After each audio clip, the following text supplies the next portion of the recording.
tawag nga problema. Wala pagpalangga nga kinaintindi, kundi kaugalingon lang. Pero wala tasang mahimo, kay gatigulang na.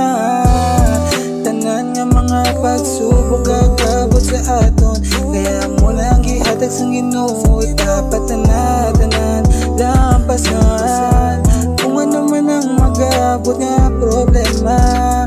Di ka magpapirdig, kabaluang takas nga tanan malampasan.